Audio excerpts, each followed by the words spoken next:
good, YouTube? This is Dr.Kendo, and I'm back with Scribblenauts Unlimited. This is the object editor commentaries. That basically means that I'm exclusively just creating things in the object editor of this game. I choose the object or objects that we create each week based on you, the subscribers, your feedback, your comments. So basically, you request what you want to see, and if it's the most popular or the most requested by the most amount of different people, then it could be created in the following week. So as you can see from the title of this video, the most popular and most requested item for the week is Shovel Knight, as well as we are going to also create Shield Knight. I mean, you can't have Shovel Knight without Shield Knight, so I've heard.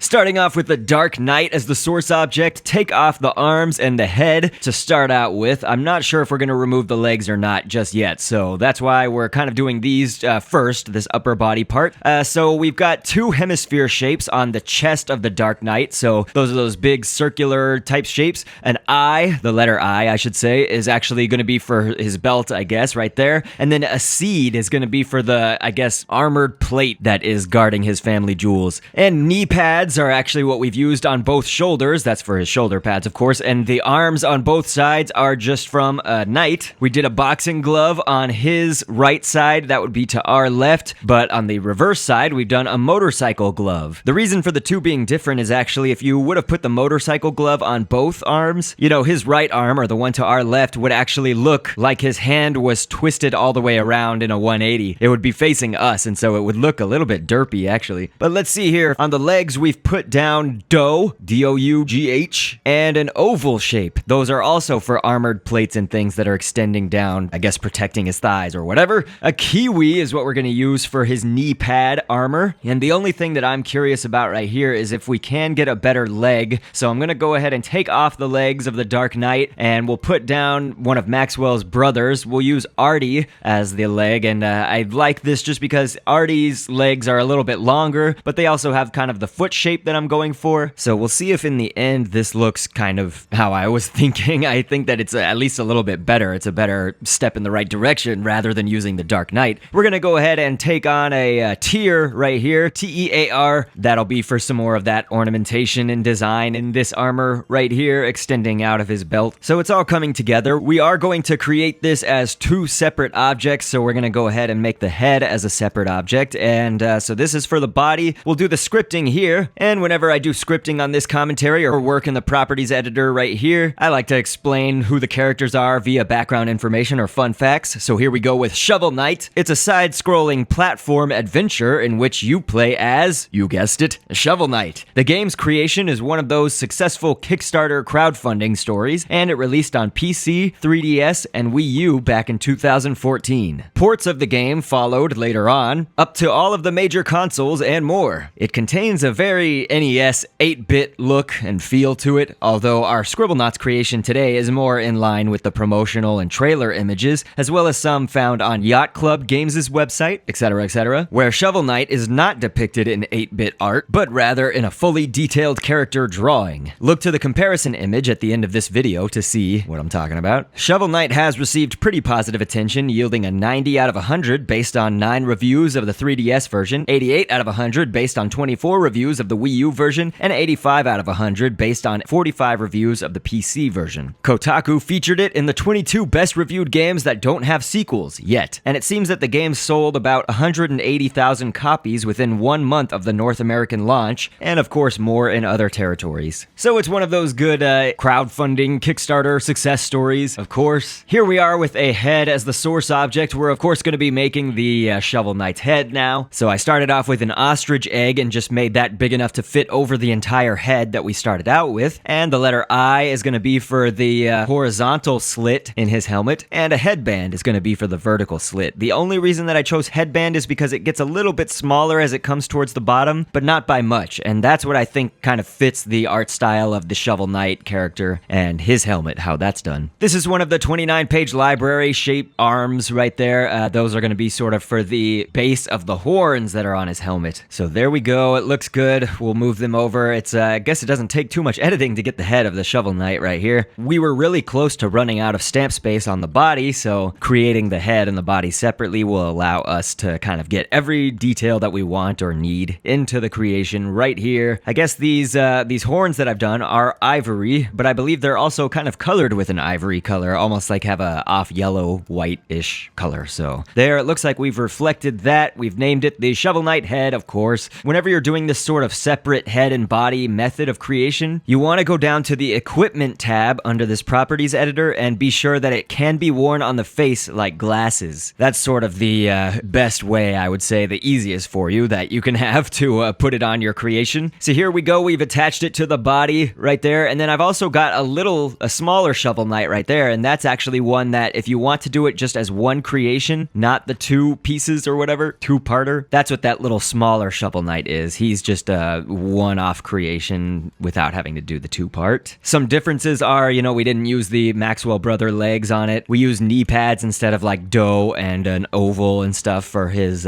thigh armor, I guess. But he should have all the same or mostly the same scripting and everything like that to use the shovels and what have you. They took out this boa constrictor pretty easily. And so as you can see, we've created a shovel, like a custom shovel weapon. I didn't take too much time on that, so that's not really the focal point of this creation. I just wanted him to be able to hold this shovel as his, like a sword. You don't even really need to edit what it's reacted to as or anything like that. You can if you want to, but just by default in Scribblenauts, they can use a shovel as a weapon, so it's not, too far off. And this is an ode to the game. We're making an evil, angry, strong, flying rat. It's just like those little rats that are on the balloons, I think. I've never actually played Shovel Knight, but I've seen those enemies, and it's one of my favorite concepts. It's just these rats floating on balloons. So here we go. We'll give them something else to fight. Why not a living skeleton? Except for, I think because it's a Dark Knight as the source object, they're not going to attack each other unless I make this skeleton become hostile. So here we go. We'll go ahead and type that in. Hostile, powerful, hostile. Okay. Yeah, okay, that did it.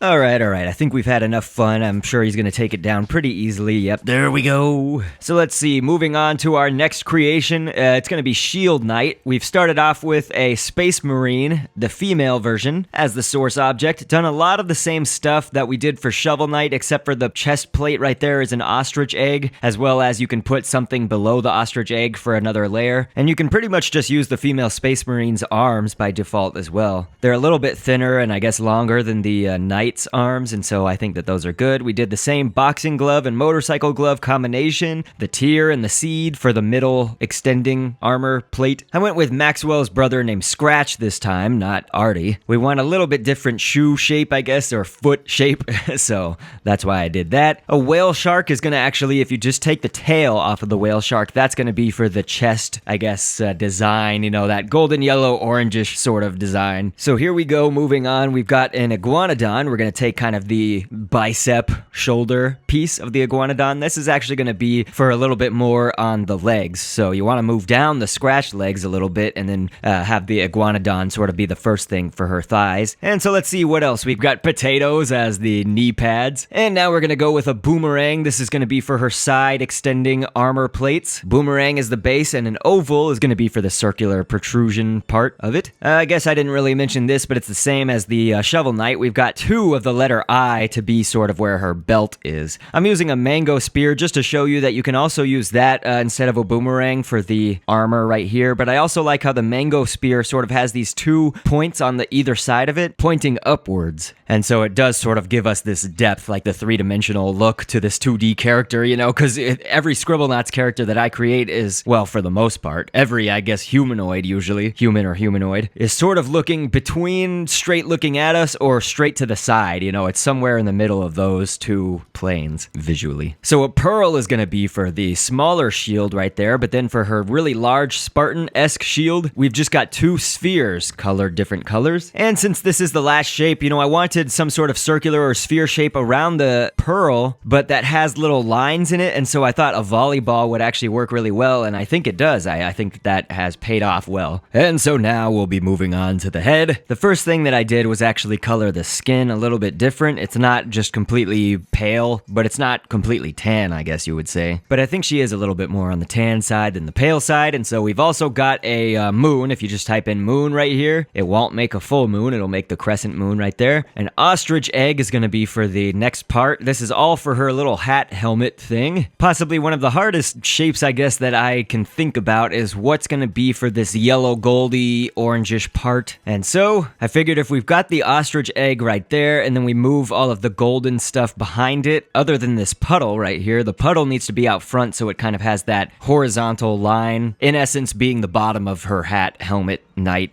head thing, helmet. I don't know why I can't speak except for the fact that I get no sleep ever. You could really use just about any solid shape or stamp or anything beyond this, what you put behind the ostrich egg. You know, just as long as it has that golden orangish color, yellow-orange, then it belongs back there. As long as you've got the ostrich egg in front, you know, that's what is coloring it and making the shape that I guess I was looking for. The yolk, which is Y-O-L-K, of course, that's going to be for her little, the piece on her chin. She's got like a neck guard or something, you know, and it goes up to her chin where it straps in, I guess. And so we're going to try 2 dots as the eyes. For, I'm not sure if this is going to work or not. We're just going to have to see how this looks. We've also got a dot for her nose. If you feel like it, you can do 2 eyebrow shapes because her nose does not have like a full circle, but it is like a circular type shape. The problem for me with the 2 eyebrows is that they don't go small enough. You know, when you shrink them down, they're not small enough. Lips are her lips. We've got another 2 dots for the color of her eyes, and then pimple for the black part of her eyes, the pupil. And rat tail is actually going to be for the eyebrows or eyelashes. I'm pretty sure we're definitely thinking eyelashes.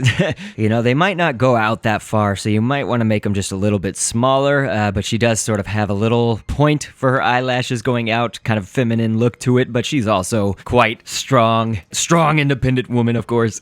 Or is she independent? I don't know the full story. So anyway, now we'll capture the wings on her head, and this will be just somewhat unique. We're using Pegasus and just taking the wing from that. 29-page library arm shape is going to be, of course, for the little base of the wings. And then the wings on her helmet that are on the other side, it would be to our right and her left. They look sort of just like a line, so we'll use that same puddle shape that we used on the hat and just make it white. Push it to the back, and that should be good. And we've got 2 eyebrows, of course, going to be for the neck guard piece, the neck clothing. So, of course, if you just had the head as by itself, you know, it's too wide. Like, her head looks a little bit smaller than that, you know, it's not so wide. But with all the different pieces that we've added to it, that gives kind of the illusion that it is smaller or less wide. And so, I do think that this looks good. I like how it turned out. Honestly, I don't know which one I like better, but anyway, I hope that you guys, of course, enjoy them. I hope that you like the creations and that it's hopefully true to the game somewhat. Obviously, things can't be always an exact spitting image. This is the Scribblenauts universe, not the Shovel Knight universe, for example, or whatever it is we are creating in any given episode. So let's see, maybe we'll have them do battle together on a team, except for I didn't do the scripting for the Shield Knight. I will go back and do that, definitely. Make her brave whenever she gets attacked, yada yada. I do that for every episode, pretty much. So here we go, we'll try that once more. There's a hostile monster. It looks like the scripting is working, and I have them both set up to protect